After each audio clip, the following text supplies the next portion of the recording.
Hello friends, मैं हूं वैभव राज। मेरी जेई एडवांस 2020 में ऑल इंडिया रैंक 3 और जेई मेंस 2020 में ऑल इंडिया रैंक 45 आई।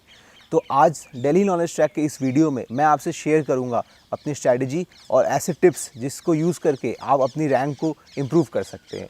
तो पहले मैं सब्जेक्ट वाइज प्रिपरेशन के बारे में कुछ बताता हूँ और फिर हम लोग जनरल स्ट्रैटेजीज़ को देखेंगे। तो पहले शुरू करते हैं फिजिक्स प्रिपरेशन से।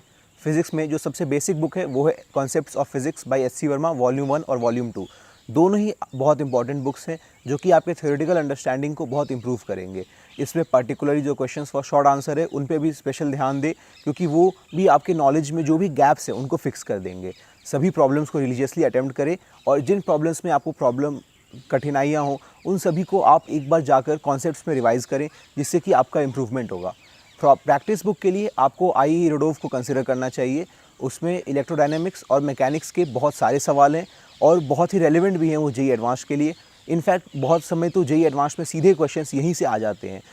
तो फिर आपको इस बुक को भी बहुत रिलीजियसली प्रैक्टिस करना चाहिए। इसमें जो जेई एडवांस के रेलेवेंट टॉपिक्स नहीं हैं जैसे रिलेटिविटी, इन सभी को छोड़कर आपको आगे बढ़ना चाहिए। थर्मोडायनेमिक्स में भी यही मेजर बुक है प्रैक्टिस के लिए। इसके अलावा आपको अपने प्रिपरेशन को एक फाइनल टच देने के लिए जेई एडवांस के पास्ट पेपर्स को अटेम्प्ट करना चाहिए। और मैं पहले अटेम्प्ट के लिए सजेस्ट करूंगा कि आप चैप्टर वाइज उन्हें अटेम्प्ट करें किसी भी क्वेश्चन बैंक को उठाकर, और उसमें चैप्टर्स में जो भी आपको कठिनाइयाँ फील हो रही हैं अगेन उसको आप एक बार रिवाइज़ करें एच सी वर्मा से या फिर अपने टीचर से पूछें। ज़रूर इससे आपका बहुत बेनिफिट होगा और आपका फिजिक्स एकदम स्ट्रॉन्ग हो जाएगा। तो अब हम बढ़ते हैं केमिस्ट्री के प्रिपरेशन की तरफ। केमिस्ट्री में 3 मेजर पार्ट्स हैं, इनऑर्गेनिक केमिस्ट्री, ऑर्गेनिक केमिस्ट्री और फिजिकल केमिस्ट्री।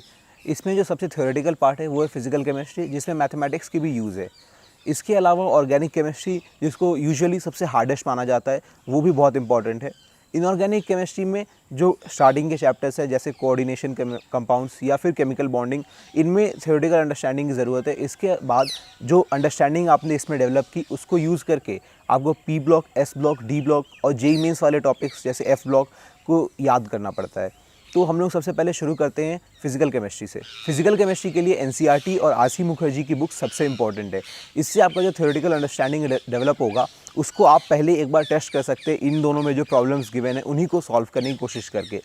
फाइनली आपको ऐसा रियलाइज़ होगा कि ऑलरेडी आपका लेवल जेई एडवांस्ड के अप्रॉक्सीमेटली इक्वल हो चुका है। तो इसके बाद आप फिनिशिंग टच के लिए advanced problems in physical chemistry bye Neeraj Kumar sir की बुक यूज़ करें। इस बुक में सारे लेवल्स के प्रॉब्लम्स हैं, इनफैक्ट जेई एडवांस से कुछ टफ प्रॉब्लम्स भी है। और फाइनली इसके बाद आपका कॉन्फिडेंस बहुत ज़्यादा बढ़ जाएगा। अब आप अगर जेई एडवांस के पेपर्स को एक बार चेक करेंगे कि उसमें कैसे क्वेश्चंस आते हैं तो ऑब्वियसली मैक्सिमम 90% तो सवाल आपसे ज़रूर हो जाएंगे। ऑर्गेनिक केमिस्ट्री के प्रिपरेशन के लिए आप कोई भी बुक लाइक सोलोमन्स फाइल या वेड यूज़ कर सकते हैं। मैंने पर्सनली तो सोलोमन्स फाइल यूज़ की थी और उसके बाद पीटर साइक्स से अपने सारे कॉन्सेप्ट्स को एक बार चेक किया था, और फिर उससे फील होगा कि आपको लगभग सारे रिएक्शन मैकेनिज़म्स आते हैं जो एग्ज़ाम के लिए रेलिवेंट है। अब बारी आती है प्रैक्टिस की, और इस पे प्रैक्टिस बहुत ज़्यादा ज़रूरी है उन कॉन्सेप्ट्स को हार्डन करने के लिए। तो फिर सबसे पहले जो बुक है वो है एम एस चौहान, जो कि ऑब्वियसली बेसिक बुक है। उसके बाद जो इम्पॉर्टेंट बुक आती है जो कि फिनिशिंग टच दे देगी वो है question banking organic chemistry bye solar Rajora sir. इस बुक में भी ऑलमोस्ट ऑल टाइप के प्रॉब्लम्स हैं और इनको प्रैक्टिस करने के बाद आपको जेई एडवांस में 90% प्रॉब्लम्स के आसपास लगभग हो ही जाएंगे। अब हम बढ़ते हैं मैथ्स की प्रिपरेशन की तरफ। मैथ्स में जो सबसे इम्पॉर्टेंट पार्ट है वो है कैलकुलस, लेकिन इसके फाउंडेशन के लिए आपको बाकी चैप्टर्स पे भी बहुत स्पेशल ध्यान देना चाहिए। इसके लिए आप अरिहंत या सिंगेज किसी एक की भी पूरी सीरीज़ खरीद लें और उसको अच्छे से रिलीजियसली प्रैक्टिस करें।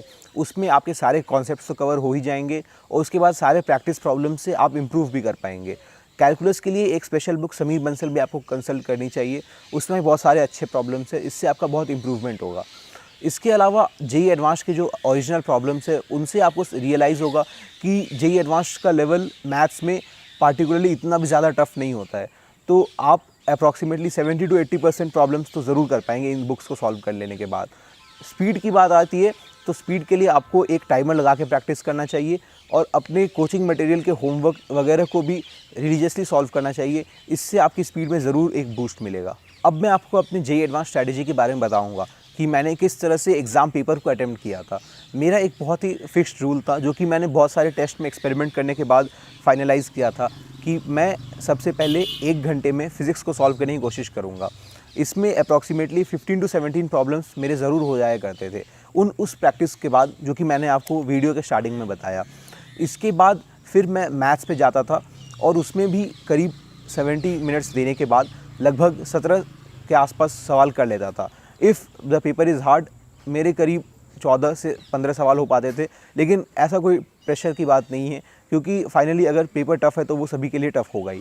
फाइनली जो थोड़ा समय बचता था, केमिस्ट्री को 30 मिनट्स अटैम्प्ट करता था, वो फिक्स्ड है क्योंकि केमिस्ट्री में यूजुअली प्रॉब्लम्स ऑलवेज शॉर्ट होंगे और ऐसा जल्दी जल्दी करने के बाद आपके पास जो समय बचेगा उसमें आप लेफ़्ट ओवर प्रॉब्लम्स को सॉल्व कर सकते हैं।